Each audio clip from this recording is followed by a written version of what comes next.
Time now for the markets with Leighton. And Leighton, a new cattle on feed report is out. That's right, Artist. Trading in the beef sector rather cautious in advance of that release Friday afternoon the 22nd. Also ahead this week, U.S. catfish supplies are up and prices are down. More and heavier cattle are being put in the nation's feedlots, while demand for ethanol declines. A brand new snapshot of the nation's farm-raised catfish industry was released on Wednesday afternoon by the USDA. These numbers reflect conditions in the month of May. The average pond bank price paid to U.S. producers was $1.04 per pound. That is down 12 cents per pound from April and is 13 cents per pound below where we were 1 year ago. Farm sales, meanwhile, totaled 25 million pounds round weight, an increase of 1% from May 2011. Processor sales were just shy of 13.5 million pounds. That is an increase of 6% from 1 year ago. Ahead of the Friday the 22nd on-feed report, analysts at Allendale Incorporated were calling for big jumps for both cattle placements and marketings. The cash cattle market has experienced somewhat of a setback recently, with supplies growing and weights growing also. Analyst Sue Martin provided this commentary on what's going on in the beef sector. I think that when you've come into summer and we've got the number of imports coming in, imports are greater than they were a year ago. In the meantime, yes, we maybe have less numbers than a year ago, but we're carrying a lot more weight than a year ago in cattle. And so I think that that's picking up some of the slack. And then you've got gasoline prices, which maybe have ebbed down a little bit. But the consumer is strapped and has to cut corners. And I think that demand has been kind of jeopardized a little bit. So I think that maybe in another week or so here, the cattle market peaks and we start to see another tail off as we go in through July towards August. The better time, I think, for cattle will be more December into January, February of next year. Continuing in livestock, the hog market is having quite the opposite experience from what you just saw described for cattle.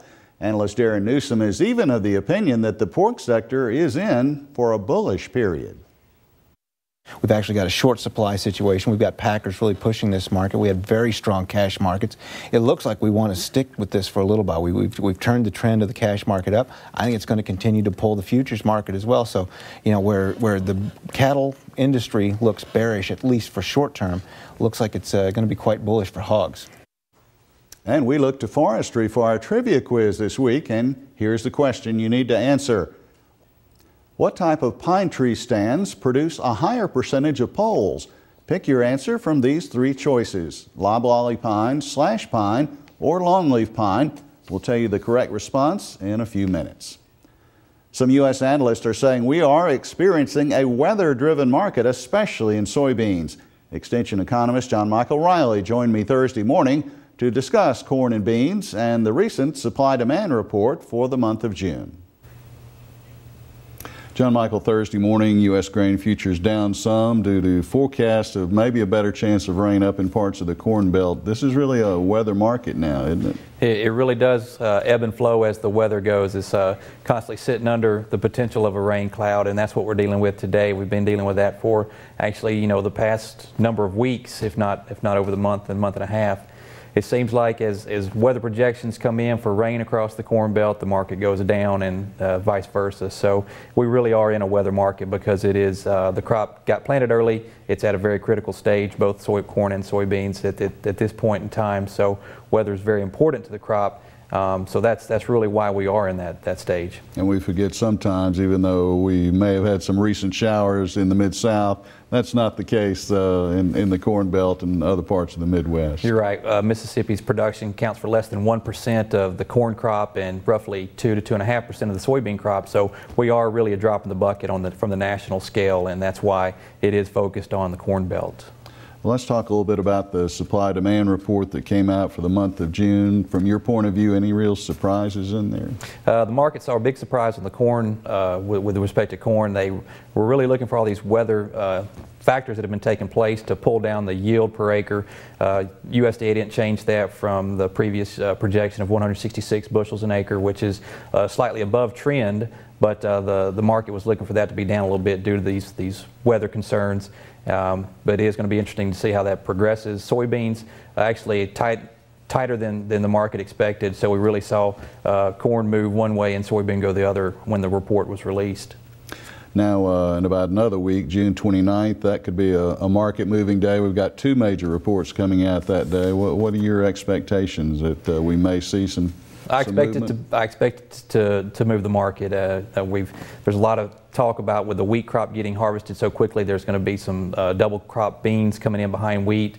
But this dry weather across the Corn Belt is going to play heavy in whether or not that takes place and whether or not it has taken place. And so maybe might see some more acres on soybean side, but again, it's weather driven. And then there's a lot of expectation that because the corn crop got planted so early, there were more acres went to corn than were projected in the earlier prospective planting report. So it's going to really be interesting to see what happens. But between now and then, probably just be sideways movement here waiting on those reports. It goes as the weather goes. Extension economist John Michael Riley. Well, high corn prices and a surplus of ethanol are producing negative margins for the ethanol industry. And as a result, at least one ethanol plant in Nebraska is temporarily suspending production, and more plants could follow suit. The Renewable Fuels Association president, Bob Deneen, says as gasoline usage continues to decline, the demand for ethanol falls as well. The RFA also says that export demand for U.S.-made ethanol is weaker in this year of 2012, which is another challenge for that industry. Well, let's take a quick look at our trivia answer as we wrap up the markets for this week. The correct answer is C. Longleaf pine stands usually produce a much greater percentage of poles than do the other pine species. This is according to the website msucares.com.